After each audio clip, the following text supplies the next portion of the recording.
History is replete with whispers of secret societies, accounts of elders or priests who guarded the forbidden knowledge of ancient peoples. Prominent men meeting in secret, who directed the course of civilization, are recorded in the writings of all people. The oldest is the Brotherhood of the Snake, also called the Brotherhood of the Dragon, and it still exists under many different names. The Brotherhood of the Snake is devoted to guarding the secrets of the ages and to the recognition of Lucifer as the one and only true God. If you do not believe in God, Lucifer, or Satan, you must understand that there are great masses of people who do. I do not believe in racism, but millions do, and their beliefs and actions based upon those beliefs will affect me. It is clear that religion has always played a significant role in the course of these organizations. Communication with a higher source, often divine, is a familiar claim in all but a few. The secrets of these groups are thought to be so profound that only a chosen, well-educated few are able to understand and use them. These men use their special knowledge for the benefit of all mankind. At least that is what they claim. How are we to know, since their knowledge and actions have been secret? Fortunately, some of the information has become public knowledge. Secret societies, in fact, mirror many facets of ordinary life. There is always an exclusivity of membership, with the resultant importance attached to being or becoming a member. This is found in all human endeavors, even those which are not secret, such as football teams or country clubs. This exclusivity of membership is actually one of the secret society's most powerful weapons. There is the use of signs, passwords, and other tools. They have always performed valuable functions in man's organizations everywhere. The stated reason, almost always different from the real reason, for the society's existence is important. It can be anything, but it is usually fraternal and is found in all pressure groups wherever people congregate. The comradeship is especially important. Sharing hardships or secrets has always been a special thrill to man. The most potent tool of any secret society is the ritual and myths surrounding initiation. These special binding ceremonies have very deep meaning for the participants. Initiation performs several functions which make up the heart and soul of any true secret society. Initiation bonds the members together in mysticism. Neophytes gain knowledge of a secret, giving them special status. The ancient meaning of neophyte is planted anew or reborn. A higher initiation, in reality, of a promotion, inspiring loyalty and the desire to move up the next rung. The goals of the society are reinforced, causing the initiated to act toward those goals in everyday life. That brings about a change in the political and social action of the member. The change is always in the best interest of the goals of the leaders of the secret society. The leaders are called adepts. This can best be illustrated by the soldier trained to follow orders without thinking. The result is often the wounded or dead soldier, all for the realization of the commander's goal, which may or not be good for the overall community. Initiation is a means of rewarding ambitious men who can be trusted. You will notice that the higher the degree of initiation, the fewer members possess the degree. This is not because the other members are not ambitious, but because of a process of very careful selection is being conducted. A point is reached where no effort is good enough without a pull up by the higher members. Most members never proceed beyond this point and never learn the real secret purpose of the group. The frozen member from this point on serves only as a part of the political power base, as indeed he always has. You may have guessed by now that the initiation is a way to determine who can and cannot be trusted. The mystery is that religion is but a tool to control the masses.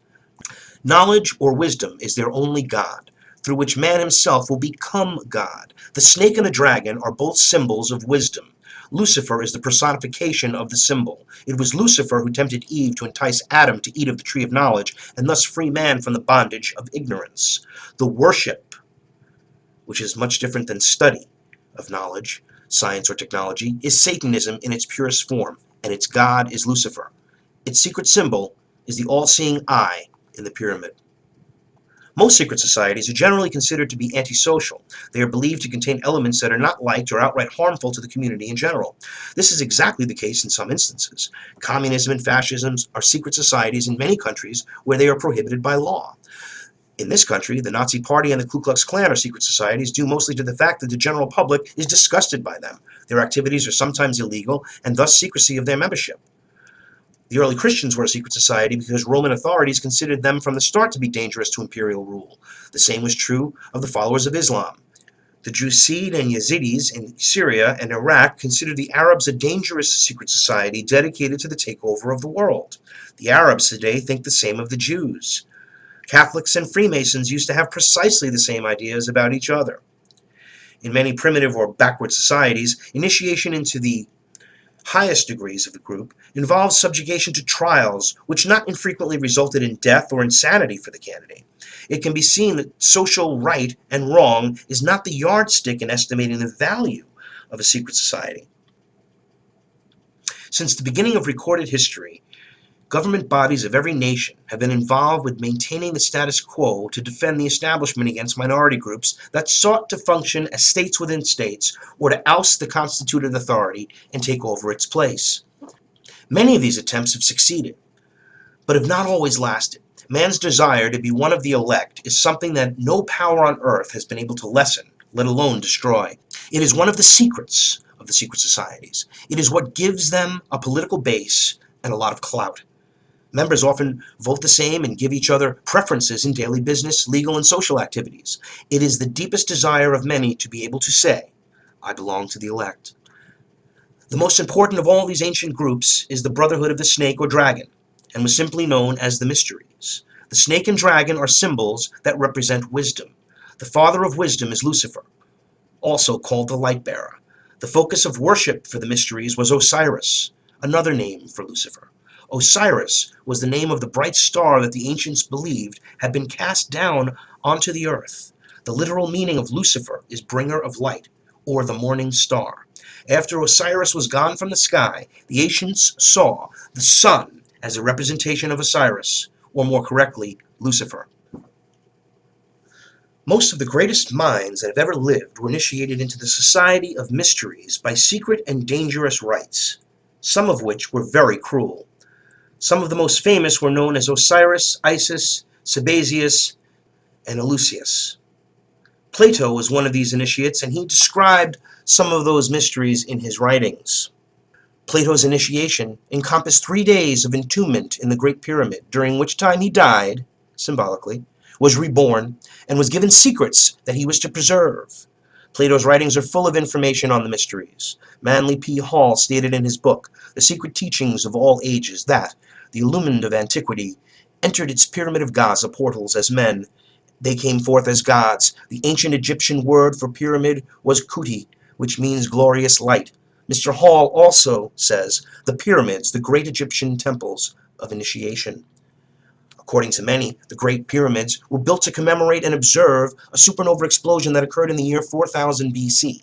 Dr. Anthony Hewis, 1974 Nobel Prize winner in physics, discovered a rhythmic series of radio pulses, which he proved were emissions from a star that had exploded around 4000 BC. The Freemasons begin their calendar from AL, in the year of light, founded by adding 4000 to the modern year. Thus, 2014 plus 4000 is 6014, AL. George Mikanowski wrote The Once and Future Star, that the ancient Sumerian cuneiform described a giant star exploding within a triangle formed by Zeta Puppis, Gamma Velorum, and Lambda Velorum, located in the southern sky. An accurate star catalog now stated that the blazing star that had exploded within the triangle would again be seen by man in 6,000 years. According to the Freemasons' calendar, that will occur in the year 2000. And indeed, it did. The first secret that one must know to even begin to understand the mysteries is that the members believe that there are but a few truly mature minds in the world. They believe that those minds belong exclusively to them. The philosophy that follows is a classic secret society view of humanity. When a person of strong intellect is confronted with a problem which calls for the use of reasoning faculties, They keep their poise and attempt to reach a solution by garnering facts bearing upon the question. On the other hand, those who are immature, when confronted by the same problem, are overwhelmed. While the former may be said to be qualified to solve the mystery of their own destiny, the latter must be led like a bunch of animals and taught in the simplest language. Like sheep, they are totally dependent upon the shepherd. The able intellect is taught the mysteries and the esoteric spiritual truths. The masses are taught the literal, exoteric interpretations.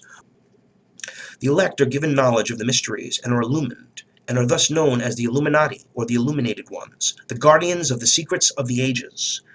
I firmly believe that all adult secret societies that practice degrees of initiation and consider the members to be illuminated are branches of the ages-old Illuminati. Their goal is to rule the world. The doctrine of this group is not democracy or communism, but a form of fascism. The doctrine is totalitarian socialism. You must begin to think correctly. The Illuminati are not communists, but some communists are Illuminati.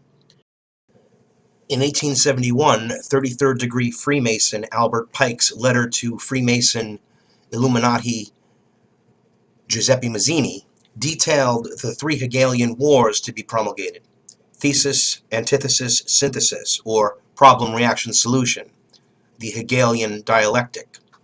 In World War I, which occurred, monarchism, the thesis, faced democracy, the antithesis, which resulted in the formation of communism and the League of Nations, the synthesis. The goal was to destroy monarchism. World War II.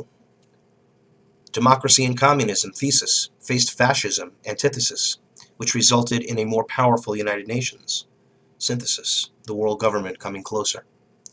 And World War III, the war to bring in the New World Order, would be capitalism, the thesis, facing communism, the antithesis, and the synthesis will be the New World Order, totalitarian socialism. The 1953 report of the California State Senate Investigating Committee on Education stated so-called modern communism is apparently the same hypocritical world conspiracy to destroy civilization that was founded by the Illuminati and that raised its head in our colonies here at the critical period before the adoption of our Constitution. The California Senate understood that communism is the work of the Illuminati. They failed to realize the Council on Foreign Relations and the Trilateral Commission are also the work of the Illuminati. You must begin to think correctly. The enemy is not communism, it is Illuminism. The communists are not going to be much happier. The 1953 report of the California State Senate Investigating Committee on Education stated so-called modern communism is apparently the same hypocritical world conspiracy to destroy civilization that was founded by the Illuminati and that raised its head in our colonies here at the critical period before the adoption of our Constitution.